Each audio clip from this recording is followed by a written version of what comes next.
Hi, my name is Bri R. I also go by Bri.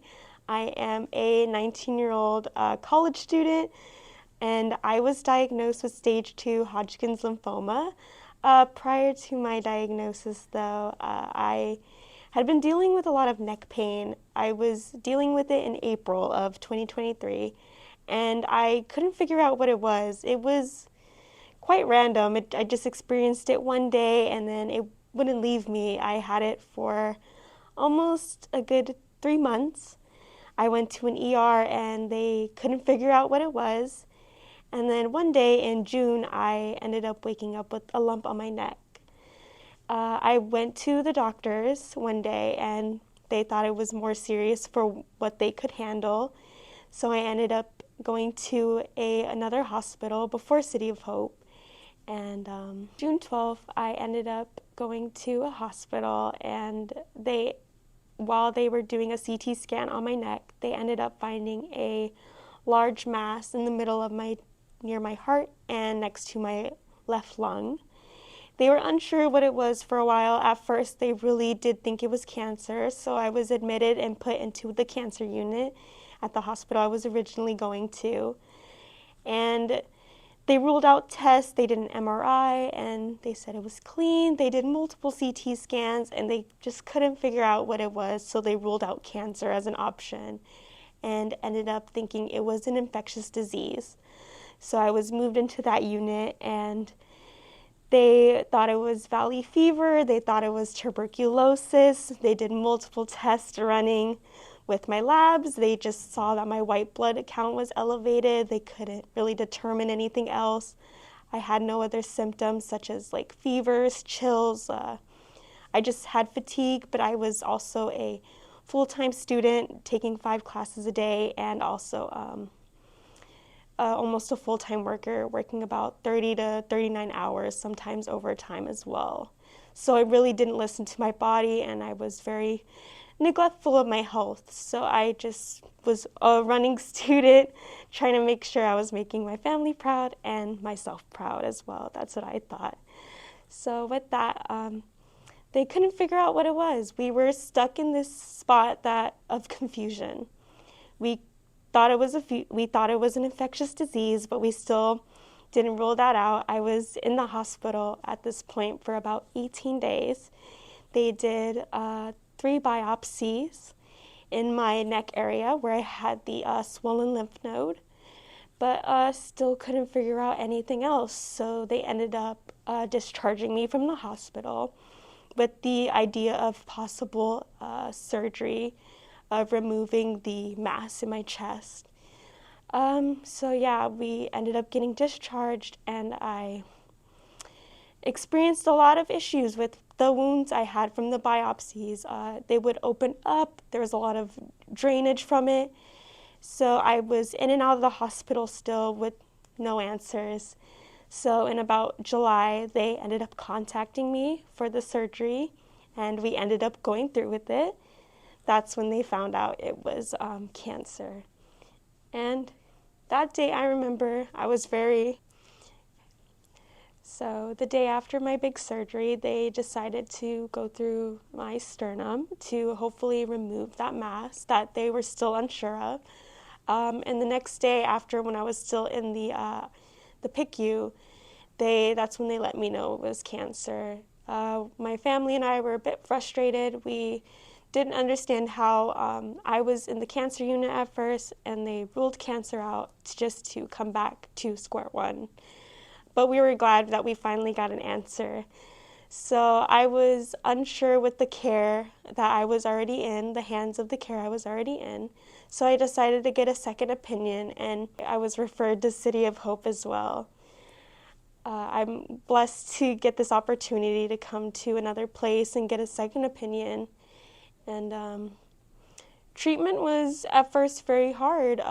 Your body's not used to the chemicals that are going into your body. My first day of chemotherapy was my 19th birthday, but in the sense that it was beautiful that I was getting this present of life. So I was lucky enough to meet these amazing nurses. We had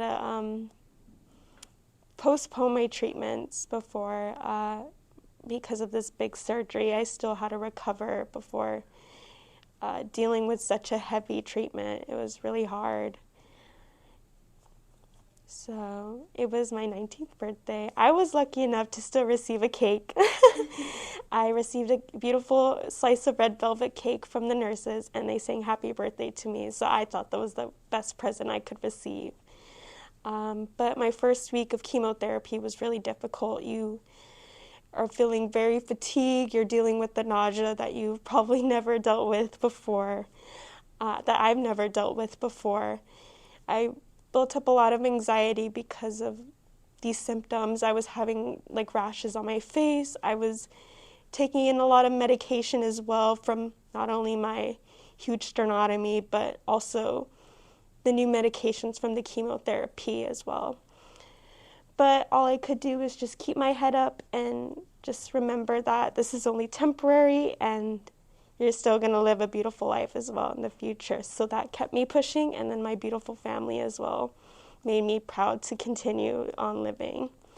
So after that, it took me a few weeks to start getting into this routine as well, because of course it's a new journey. You never know what to do. Active, even after they gave me Benadryl, I would take a nice nap. It's not a crime to just take a few minutes to rest your eyes. I brought headphones to listen to music. I also thought it was important to bring a loved one with you, whether it's your family or like a friend as well, to keep you company, because you don't want to feel alone in this situation no matter what. I loved bringing word searches as well. That was my favorite thing to do to keep my mind busy as well, to like avoid chemo brain, or chemo fog, I should say. But I continue to push. I think taking walks as well really helped me mentally. And just having someone by your side as well, no matter what. Talking about it, even though you might feel alone and people don't understand what you're going through, it's still important to voice how you're feeling, no matter if it's just family or even your team as well. With radiation, I am currently still going through it. I'm luckily only receiving 15 treatments in total. So I'm on day 7 right now, day 8, 7 or 8. And I'm really lucky to have such an amazing team still. And it's very tiring still, even though it's not much in the eyes of other people. It's still very tiring. And it's important to listen to your body when you need a rest, making sure you're still eating a lot, staying hydrated. At the end of my journey, I want to open up a new perspective for other people who are young as well, dealing with cancer. It's really hard. You have such a different perspective of life afterwards. It's a different level of maturity that you have to experience, but again, it's only temporary. And the pain will end sooner or later, but at the end of it, you'll feel liberated. You'll feel very relieved, and I just want to live my life happily and learn how to listen to my body, because I didn't listen to it before. So I just want to make sure other people listen to their body and feel comfortable enough to make sure they check if there's anything wrong. It's better to be safe than sorry.